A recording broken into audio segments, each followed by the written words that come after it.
In the beginning of his ministry, by the tranquil shores of Galilee, the light of the world began to shine. As the morning mist clings to the water, we witness the humble steps of Jesus, the Son of God, walking in quiet contemplation. The air is still, the sun is rising, and a new era of hope is dawning upon mankind. He came not with the pride of kings, but with the gentleness of a shepherd, seeking those who were lost and weary. The news of his arrival spread like a wildfire through the hills and valleys. From every village and city a great multitude began to gather, drawn by a presence unlike any they had ever known. They followed him from a distance, their hearts burning with a mixture of curiosity and desperate longing. The dust of the road rose behind them, a testament to the thousands who sought even a single word from his lips. And behold, there came a leper and worshipped him, saying, "Lord, if thou wilt, thou canst make me clean." In those days such a man was an outcast, forbidden from the touch of others. But Jesus, moved with compassion, did the unthinkable. He put forth his hand and touched him. At that moment, the power of heaven met the frailty of earth. Light radiated from his fingertips, and the shadow of death was driven away by the source of life. Immediately his leprosy was cleansed. The man looked upon his skin, once ravaged by disease, now restored to the freshness of youth. Tears of overwhelming joy and disbelief fell from his eyes as he realized his exile was over. He was no longer a pariah, he was whole. The crowd stood in stunned silence, witnessing a miracle that defied every law of nature, and the man's face shone with the light of a new life. In Capernaum, a centurion of the Roman guard approached him. Though a man of authority, he humbled himself before the King of Kings. "Lord," he said, "my servant lieth at home sick of the palsy, grievously tormented." He did not ask Jesus to travel to his house, for he believed that a single word spoken by Christ would suffice. Such faith was rarely found in all of Israel, a faith that recognized the absolute sovereignty of the Messiah. Jesus said unto him, "Go thy way, and as thou hast believed, so be it done unto thee." And his servant was healed in the selfsame hour. Miles away, in a simple, quiet room, the grip of paralysis was broken.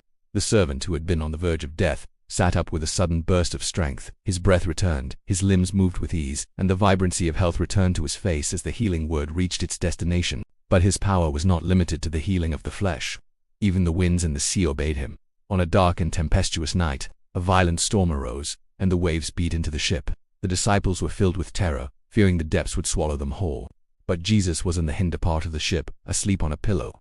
They awoke him, crying out for salvation, as the elements raged around their fragile wooden vessel. Then he arose, and rebuked the wind, and said unto the sea, "Peace, be still." And the wind ceased, and there was a great calm. In an instant, the chaos vanished. The towering waves collapsed into a mirror-like surface, and the howling winds whispered into silence. The disciples marveled, saying one to another, "What manner of man is this, that even the wind and the sea obey him?" The darkness of the storm was replaced by a profound, divine tranquility. When the day turned toward evening in a desert place, the people were hungry. With only 5 loaves and 2 small fishes, Jesus looked up to heaven and blessed them. He broke the bread, and as he gave it to his disciples, the meager portions began to multiply in his hands. It was a testament to the Father's providence that in the hands of the Savior, what little we have is always more than enough to satisfy the hunger of the soul and the body. And they did all eat, and were filled. The baskets overflowed with fragments, more remaining at the end than there was at the beginning. 5,000 men, besides women and children, sat upon the green grass and partook of the miracle. From the heights above, one could see the vast assembly eating in peace, a community forged by the bread of life. No one was left wanting. The abundance of God had touched every person in the crowd. In the 4th watch of the night, Jesus went unto them, walking on the sea. When Peter saw him, he cried out, "Lord, if it be thou, bid me come unto thee on the water." For a few miraculous steps, Peter walked upon the waves, but as his faith wavered against the wind, he began to sink.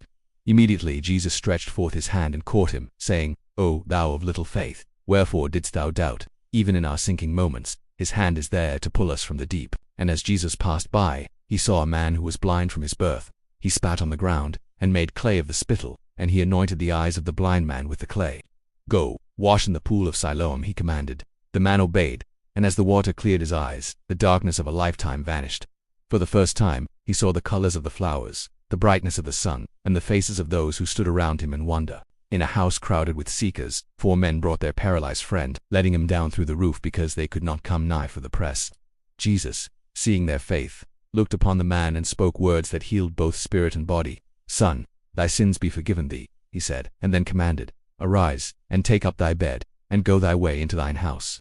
The man's friends watched from above, their faces lit with the success of their desperate mission, and immediately he arose, took up the bed, and went forth before them all. The crowd parted like the Red Sea, overcome with amazement and glorifying God. They had never seen anything like it. The man who had been carried in by 4 was now walking out on his own 2 feet. his strength restored by the word of the Savior. It was a day of rejoicing, for the power of God had visited his people in a way that no one could deny. Death itself could not stand against him. Entering the house of Jairus, where the sound of mourning filled the air, Jesus took the hand of a young girl who had passed away. Talitha cumi, he said, softly, damsel, I say unto thee, arise. At the sound of his voice, the spirit returned. She breathed, her eyes opened, and she sat up as if waking from a long sleep. In that somber room, the darkness of grief was shattered by the light of resurrection. In the midst of a pressing crowd, a woman who had suffered for 12 long years reached out in secret faith. If I may touch but his clothes, I shall be whole, she thought. As her fingers brushed the hem of his garment, a spark of divine power flowed into her, and she felt in her body that she was healed. Jesus turned and asked, Who touched my clothes? For he felt the virtue go out of him, acknowledging the faith that had claimed its miracle in the shadows. The chains of darkness were no match for the Prince of Peace. To the man possessed by a legion of torments, Jesus spoke a word of liberation. The shadows that had clouded his mind and bound his soul dissipated like smoke in the wind. He who had lived among the tombs, crying and cutting himself, was now found sitting at the feet of Jesus, clothed and in his right mind. The captive was set free, and the peace of God reigned where chaos once ruled. As evening fell over the land, the work of the Savior continued. Under a golden sky, the sick, the lame, and the broken-hearted were brought to him. He laid his hands on every one of them and healed them. It was a tapestry of mercy woven into the twilight, a reminder that no matter how deep the night, the healing touch of Christ is available to all who come to him. The landscape was transformed into a sanctuary of grace and restoration. Even in the hour of his betrayal, his mercy did not fail. When a soldier's ear was cut off in the Garden of Gethsemane, Jesus did not call for vengeance. Instead, he touched the wound and healed it, demonstrating a love that extended even to his enemies. It was his final miracle before the cross, a testament that his kingdom was not of this world, and his power was always used to mend what was broken, even in the darkest of nights. After he had triumphed over the grave, Jesus stood once more with his disciples upon a mountain peak. He gave them his final blessing, a promise that he would be with them always, even unto the end of the world.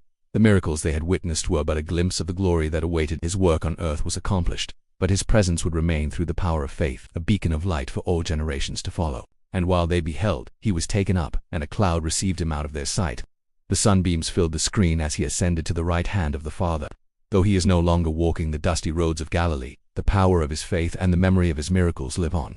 We look toward the sky with hope, knowing that the same Jesus who healed the leper and calmed the storm is still the Lord of all, reigning in majesty forevermore.